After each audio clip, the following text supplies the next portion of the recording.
So thank you for joining us today, Professor. And I'd just like to start our interview with the elephant in the room, I suppose, which is, where do you think COVID-19 is taking us in terms of international relations? And what do you make of China's status internationally coming out from this crisis? I would say it's too early to pass any final judgments on how we will come out of COVID-19 because we are still in the middle of the battle against COVID-19. We haven't won it yet. And I always say, when you're in the thick of battle, you're surrounded by the fog of war, and anything can happen. Now, logically, but what's happening at the same time is something that is strange and illogical, because logically, since COVID-19 is a common enemy of all countries, certainly a common enemy of United States and China, both of them should be coming together now to deal with COVID-19. But sadly, COVID-19 is actually aggravated and deepened the geopolitical contest between US and China. It's a geopolitical contest of which, of course, I anticipated and discussed in great detail in my book. Has China won?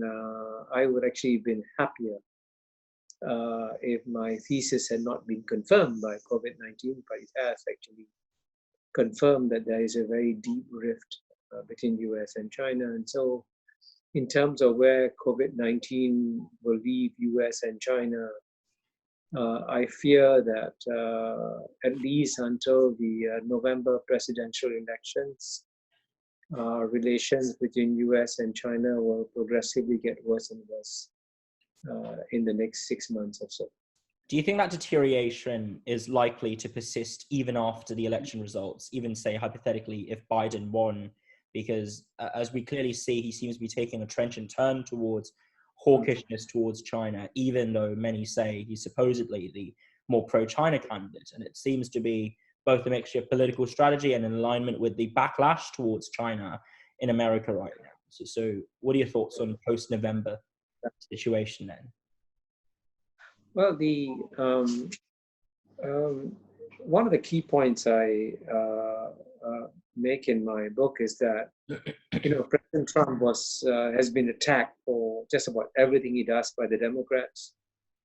But when he beats up China, the Democrats say, "Go for it, we are behind you." And Nancy Pelosi, Chuck Schumer, all the leading Democrats are just right behind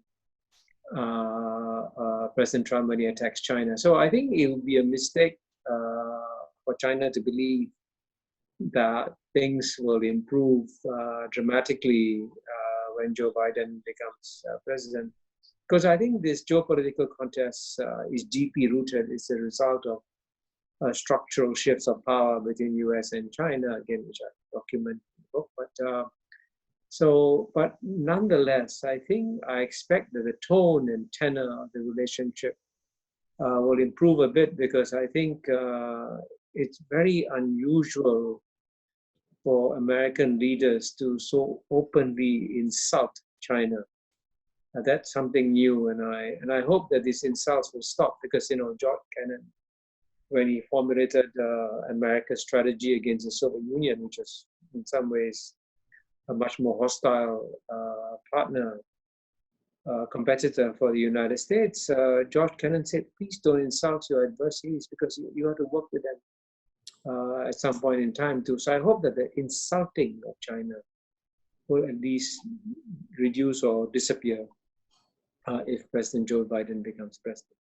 That's very fair. And I suppose one alternative interpretation of what's happening right now could be perhaps found in Huntington's Clash of Civilizations take, where some have suggested that China as a so-called cultural system is embedded with what they classify as authoritarian values or alleged violation of human rights on a large scale. And a lot of these motivations cited by these individuals are therefore good grounds for taking a sterner approach or attitude towards China. What do you make of this argument that somehow a sterner rebuking of China is necessary to fulfill what is morally right? Do you think it's a an excuse, or do you think it's a valid argument and critique of Western diplomacy for the past 2 decades towards China?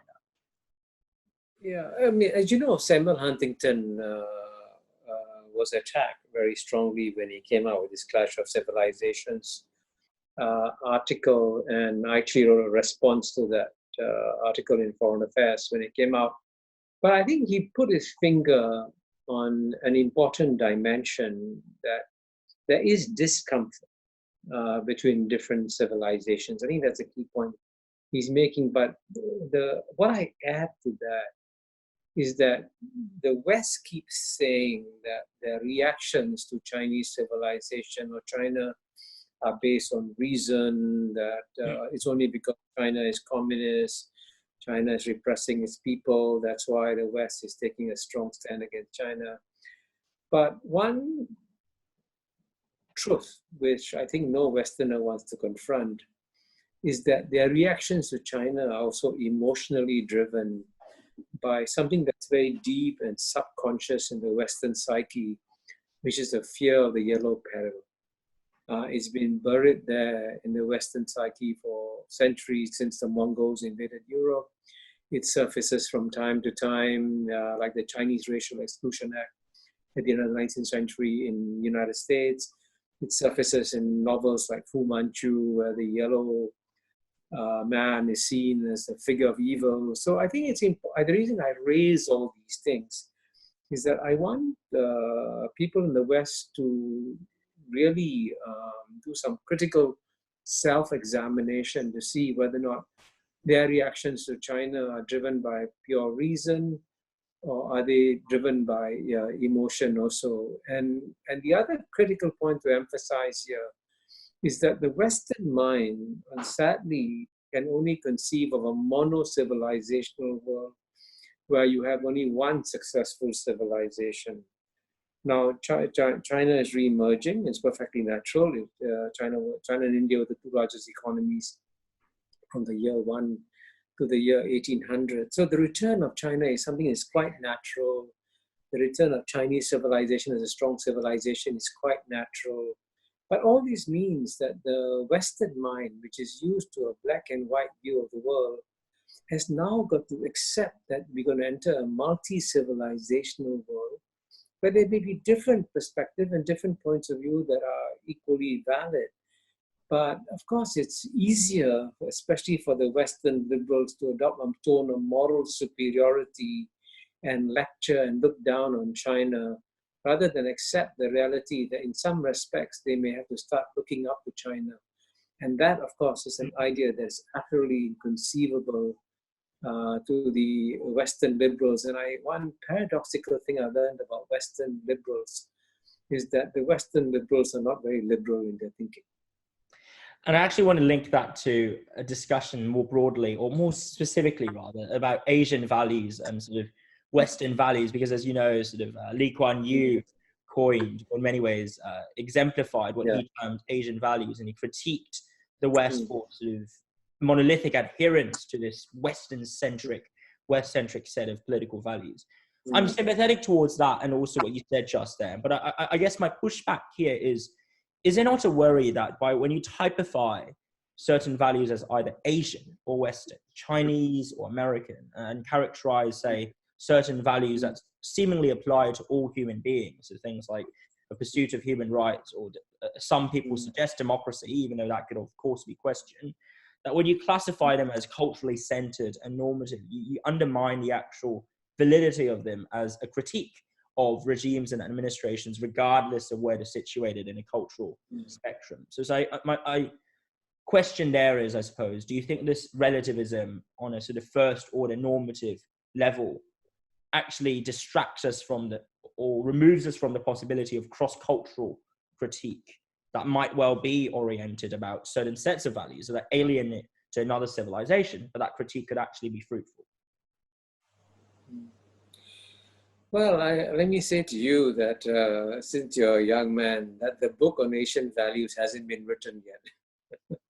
And I hope someone of your generation will write that book, because you will discover that the West always claims that the Asian values debate was started by Asians. Actually, it wasn't started by Asians, and I know because I participated in that debate. It was started by the West at the end of the Cold War, because as you know, when the West defeated the Soviet Union without firing a shot, the West was swept by a wave of hubris and arrogance. And that hubris and arrogance was best captured in a famous essay by Francis Fukuyama called The End of History. And of course, he gave a very sophisticated thesis, but the bottom line was very clear that we have reached the end of history. There's only one point to reach. All societies in the world have got to convert themselves and become replicas of Western liberal democratic societies. And if you don't, you're somehow defective in one way or another.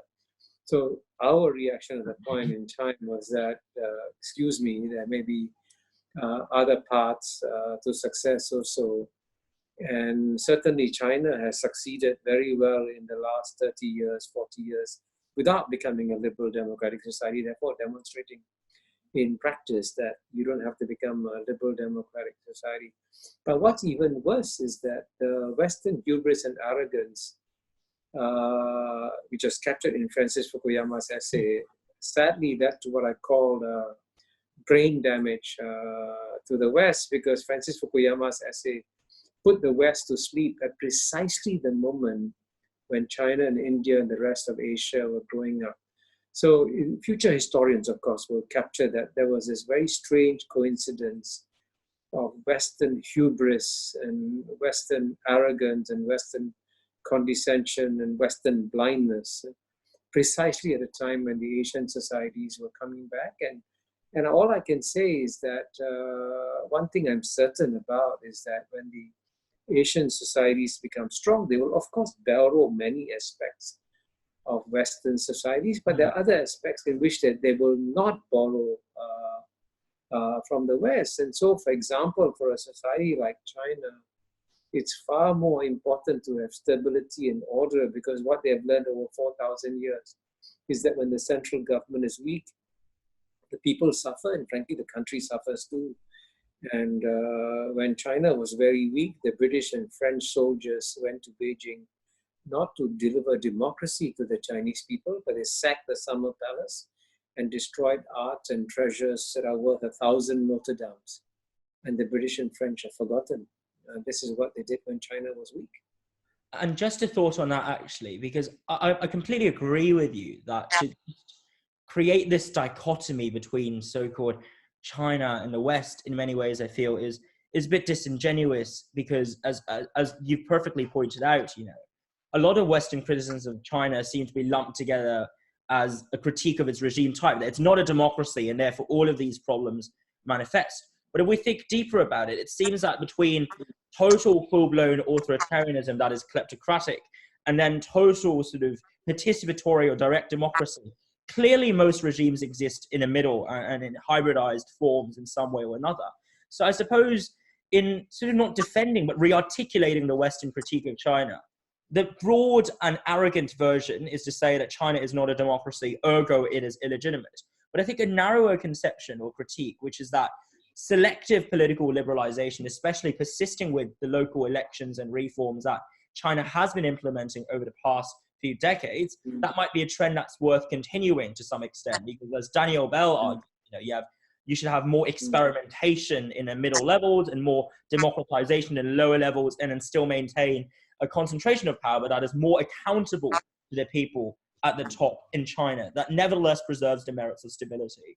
What do you make of that perhaps finesse critique that is divergent from most of the activist takes on the situation on the ground and in China? Yeah, I hope you don't mind if I give you a slightly provocative answer. There are two parts.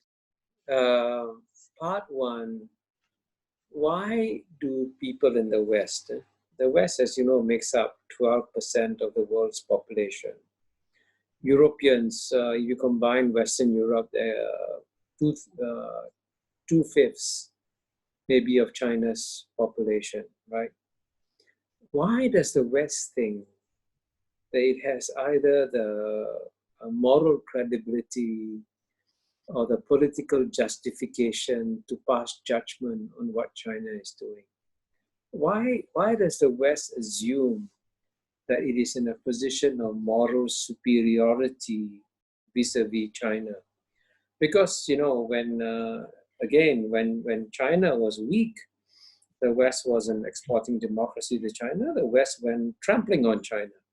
So now that China is strong, they want to say, hey, why don't you become democratic? So number one, I challenge whether or not the West is in the best position to pass judgment.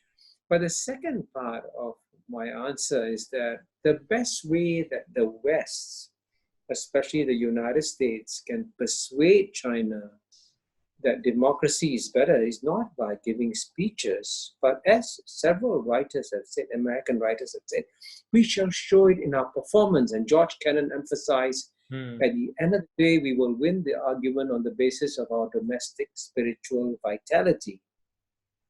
And what is strange about all these American critics who now criticize China and its performance is that the United States is gradually and progressively losing its domestic spiritual vitality, and data shows this because the United States is the only major developed country where the average income of the bottom 50%, 50%, has gone down over a 30-year period, and the American people as two Princeton University economists, Case and Deaton, have documented, are drowning in a sea of despair. And when your white working classes, your bottom 50% are suffering, you go around lecturing China and says, why don't you be like me? And I think the Chinese can credibly reply, actually the last 40 years, the Chinese people have experienced the greatest improvement of standard of living that they have experienced in 4,000 years. And the bottom 50% in China never saw their livelihoods improve significantly, even in the most glorious dynasties of Tang or Ming. But in the last 40 years, the Chinese people have access, they're no longer hungry, they can feed themselves, they can clothe themselves, they can go to school, they can read, they have smartphones, they connect with the world. They're enjoying a standard of living that even the top 10% of Chinese population never enjoyed. So at a time when the bottom 50% in China has seen the most spectacular improvement in standard of living, and the bottom 50% have seen the bottom in the US falling out of them, future historians will look at this and say, how come the United States is lecturing China at this point in time? Shouldn't the United States be going to China to learn some lessons about how to take care of the bottom 50%? But what I said to you is common sense, but you cannot say this common sense to any Western audience. That's very fair. But on a switch of subject then, so you said the West, given the US's current sort of plight, probably isn't in the best position to critique China. But what about from a Singaporean point of view or perspective, given Singapore's development and successes? Do you think there's certain critiques that you'd make from say, we're channeling a Singaporean archetype or a Singaporean political cultural point of view? Would you make any critiques of China from that point of view that you think are more valid, given that I'd make the hopefully uncontroversial statement? I think Singapore has been substantially more successful than the US in terms of economic growth, but also lifting folks out of poverty since 1950s, when you started off in a very difficult position after the British colonial era. Oh, you're absolutely right. Singapore has done spectacularly well, and as I always say, I personally experienced this because I was put in a special feeding program when I went to school at the age of 6. We didn't have a flush toilet in my house. I've lived with third world poverty. So I personally experienced, and I'm very grateful how well Singapore has done. But I think it would be a catastrophic mistake for Singapore to give any kind of advice to China, because we are a country of 3.2 million citizens. I'm leaving aside the foreigners who live here. And for a country of 3.2 million to give advice to China on what it should do would be absolutely unwise. And if the Chinese want to learn from Singapore, And they have been learning from Singapore, and I have met so many delegations from China, especially when I was Dean of the Lee Kuan Yew School of Public Policy, who came to learn from Singapore, that we welcome it. But Singapore should never, ever lecture China on what it should become. On the subject, you mentioned the foreign worker population just on that subject, actually. I was wondering, do you think there are systemic issues with regards to how foreign workers are treated in Singapore, just tying into the COVID-19 crisis right now? And how do you feel about the fact that, some say that Singapore's GDP, an incredibly high GDP per capita, would be greatly reduced statistically if indeed all foreign workers or temporary workers were counted? And maybe that could be or would be a social flashpoint that, precisely because of the COVID-19 outbreak, is something that Singapore might want to address more seriously. Well, I think there's no doubt that Singapore was slow in understanding that a major problem was about to explode in the foreign worker dormitories in Singapore, and Singapore was slow on the uptake. And I think certainly as a result of that, we've seen this massive explosion of numbers in Singapore. And of course, we've also discovered that the living conditions of foreign workers in their dormitories were not great. And this is something COVID-19 has also exposed. So I think clearly we made mistakes at the beginning. But I would say the subsequent reaction of Singapore was probably one of the most generous reactions by any country anywhere in the world, because no other country's prime minister, I repeat this, no other country's prime minister has given a public assurance, right, to the families of these foreign workers in India, in Bangladesh, in China, that we will take care of your husband, your brother, or your father. That's a remarkably generous assurance, which is then followed up with dramatic action. And I want to tell you that there hasn't been a single death in the foreign worker community. And one of them, a Bangladeshi, was put in ICU for I don't know how long. But I think he was very fortunate that Singapore's medical standards are among the best in the world. But moving forward, clearly we have to do something about foreign worker dormitories. And frankly, we also have to make a major recalculation in Singapore whether or not we want to rely on cheap foreign workers to do all our construction work and so on and so forth. So I think we need to re-examine that. But let me add that if Singapore automates and reduces its foreign worker population, sadly, some of these countries will also suffer because the remittances that these foreign workers send home make a huge difference to the quality of their lives. So we've had foreign domestic workers working for us in Singapore in our home, and they've gone home to build houses and buy farms. And so these remittances have a positive effect that should also be recognized at the same time. That's very fair. And just on the subject of Singapore, actually, so we interviewed Ambassador Bilahari Kausikan a while back last year.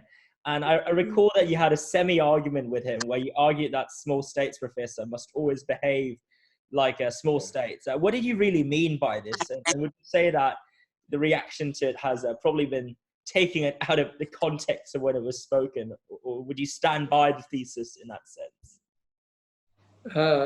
For the record, I should say I did not have an argument with him. I did not respond to him at all. So I did not have an argument with him. Right. I would say, I think it's as a student of geopolitics, I would say it's whenever geopolitics started, you can date it back to 3,000, 4,000 years ago. I think one lesson that all small states have learned is that when you're a small state dealing with big states, you have to be careful.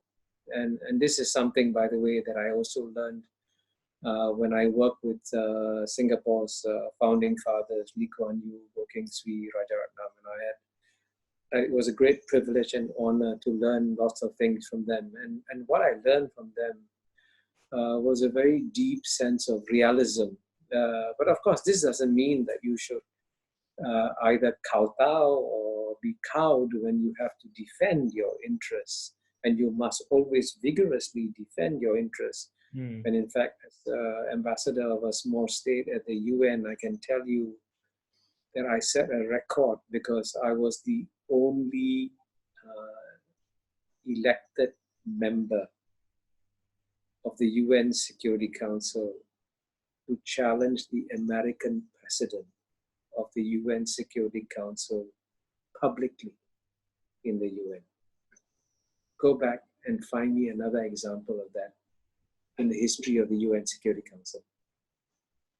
So do you reckon, in terms of realism, that it needs to be a flexible deployment of strategies, presumably, that oscillates between alignment and also resistance and reaction where appropriate? Or do you think it's more about identifying ways to balance and juggle between interests in that sense? One of the wisest things Singapore has done is not to become an ally of any country. This is a very deep principle because the lesson of history, which is very clear and very strong, all great powers, and quite naturally, will put their interests first. And they will sacrifice their allies at the drop of a hat if they had to. So, for example, right, everybody says, oh, why isn't the world doing more for Taiwan? Taiwan's fate was sealed when the United States de-recognized Taiwan in 1979 and recognized the government in Beijing as the legitimate government of China. And that was a perfectly natural thing for the United States to do because its primary rival was the Soviet Union. He needed China to balance the Soviet Union. So he sacrificed Taiwan. And that's what all great powers will do. So I think if any small state believes that a great power will sacrifice its own interests to defend a small country, they should go back and read the elementary textbooks on geopolitics. Well, that is true. Although I would draw upon, I guess, your colleagues' work, Joseph Nye and also Keir Haynes' sort of take on neoliberalism or neoliberal institutionalism as a potential rejoinder there. So I completely agree with you that if you put a very small power and a great power against one another, the great power has no long-lasting incentives to care or cater to the interests of the small power. But just as the example of, say, foreign domestic workers in Singapore just then suggested, perhaps the power of remittances or indeed economic relations in that sense, or even the underlying ethos of, say, democratic trade theory. Now, I'm no expert in IR, but I was just wondering, Professor, would you say that perhaps despite the realism here, small states can still exercise a reasonable amount of leverage over demographically or population-wise relatively large states, maybe not superpowers or regional powers like China, and then the superpowers being US, but it could still small states be possible for them through exporting intellectual capital, cultural and economic capital indeed, for them to gain a seat in influencing or gain an access pathway into influencing neighboring states, even if there is indeed disparity in population sizes. Well, there is, I was ambassador to the UN for over 10 years. And there is one place in the world where small states can come together and actually influence the great powers. And I actually did see some instances where the great powers did listen because there was a significant number of small states that would come together to speak with a common voice. And so that's why I believe that, and this is, of course, will shock any American audience, that the last great hope for humanity is to revive the UN General Assembly. But I'll tell you why it will not be revived, because the United States and Soviet Union, at the height of the Cold War, when they disagreed on everything, they only agreed on one thing: we must keep the United Nations weak. Which is why, if you are a man of vigor and determination, and you had a strong spine, you would now be selected UN Secretary General, because you have to be spineless to qualify to become the UN Secretary General. And this was a decision made by the great powers. So if you actually want to exercise any influence in the world, I think we should work together to revive the UN General Assembly. And I also, by the way, I wrote a book called Has the West Lost It? And in that book, I argue that actually the Western countries, especially Europe, have shot themselves in the foot by agreeing to this American-Soviet campaign to weaken the UN. And if the Europeans had any kind of strategic capabilities, the first thing the European Union should do is to revive the UN General Assembly. So yes, there are places we can do, but when you try to do that, please be ready to take on the great powers. It's quite difficult though, right? Because even in a case of, say, Shashita Raw's run for UN Secretary General, it seems that, or at least many suggested that he was vetoed for the very fact that he was not seen as a candidate that would be willing to submit to the will of the West. And that's why he was seen as too unruly, too independent thinking. And I guess when leaderships... The irony there is that Shashi Tharoor came from the world's largest democracy, India, and he was blocked by the world's most powerful democracy. So that shows you the importance of democracy in international. That's indeed a very powerful epithet, I suppose. And I was wondering on that note, though, you talked about reforming international institutions in many of your books, not just the UN, but also, you know, the IMF, and to some extent the World Bank as well.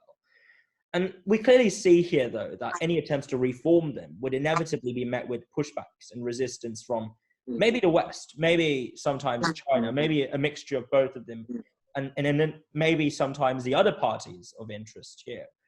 As a general rule of thumb, what do you think reformers who want to reform and shake up the systems have to bear in mind in practice or actuality when they put forth these proposals? Because we can talk about the theoretical revisions to the constitutions and rules and all that all day long, but in terms of realpolitik, what do you think are the strategies that you advise reformers potentially take as they embark on that journey?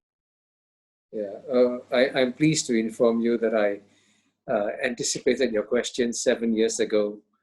And so I wrote a book on global governance called The Great Convergence, in which I lay out very specific and very detailed proposals on how to reform realistically. You have to be very realistic, because if you ignore the interests of great powers, you will not succeed at all. So, for example, on reforming the UN Security Council, and the UN Security Council is going to face a major test, because it can either keep its composition or retain its credibility. Right? This present composition carries on, and if India is not a member of the UN Security Council in the next few years, it's no longer a credible UN Security Council. The UN Security Council of 2020 must have the great powers of 2020, not the great powers of 1945 sitting in it. So I propose a 777 formula where you would have 7 permanent members: United States, Russia, China, European Union, and of course you have to include India, Brazil, and Nigeria from other parts of the world. And then what I propose is seven semi-permanent members, and that's a very, very important innovation, because what happens is that whenever, let's say, when Brazil wants to become a member, Argentina says, why not me? If India wants to become a member, Pakistan says, not me. So for the Argentinas, the Pakistans who lose out when their neighbor becomes a permanent member, they become a semi-permanent member, and they get an automatic term every 4 terms. So there are practical ways and means of reforming the UN, but at the end of the day, it requires leadership. And I always hope that Europe will provide the leadership. But the sad part about Europe is that They are the most affluent countries in the world. They have the most to lose if things break down in the world. But Europe, as I think the Financial Times columnist once described it, it's an economic giant and a geopolitical dwarf. So all my writings, which I address to Europe, are an effort to wake up this dwarf to say, please take on a bit more global responsibilities and don't be so frightened to stand up and defend your point of view. But would that be the 777 system you're talking about, or indeed getting Europe to take on more proactive roles? I was a bit worried, or I'm a bit worried and wary that both of these institutional arrangements and also calls for changes seem to assume certain empirical, political, psychological premises about the willingness to engage in stepping up to the task, and also willingness to sort of expand the size of the pie. And indeed, when it comes to 7-7 arrangement, determining who falls within the middle seven also becomes controversial, because unlike the sort of relatively determinant metrics for the first seven, you end up with indeterminacy over, where not population, economy, proximity, geostrategical alignment, etc., should be the dominant heuristic where they exist close cases. So I was just wondering, Professor, especially in light of Brexit and a near sort of rising threat, rather, of Euroscepticism in the European Union, say the EU isn't willing to be the engine, who do you think should step up to the task? Should it be China here, or should it be, the BRICS or Southeast Asia? Who should play that sort of fail-safe fallback option if Europe doesn't want to take up that position or that responsibility? Well, I think you asked a very good question, and I would say, as of now, one point we must understand is that we must understand where we are in terms of great historical shifts. So we are now in the middle of a great transition, and all my books are basically trying to describe what is happening in the great transition, the return of Asia, and very fundamentally, we are going from a mono-civilizational world to a multi-civilizational world where you have many successful civilizations instead of just one successful civilization. So we have to do a lot of reorientation of our mental frameworks. And right now, we are in the middle of, as I would say, in the middle of crossing a river. And we are buffeted by many, many different currents, and we haven't reached the other shore yet. So I don't think you will see any big thing. So, for example, I anticipate that China will progressively play a greater leadership role in multilateral institutions because its interests will be aligned in that direction. I anticipate that India will also play a bigger and bigger role in multilateral institutions. But India has got to, in the next 10 years, actually build up its economic heft. At the end of the day, your weight in international affairs depends on your economic heft. So India has main priority today is to go back to 7%, 8% growth. Because if they go back to the Hindu rate of growth of 2 or 3%, then the world will not take India seriously. So there are all these things are happening at the same time. So I would say we should be patient. And keep on like what I try to do and say these are the big changes that are coming. Start reorienting your mind, and then when the changes happen, you'll be ready for them. Well, thank you so much for joining us today, Professor. It was a real pleasure.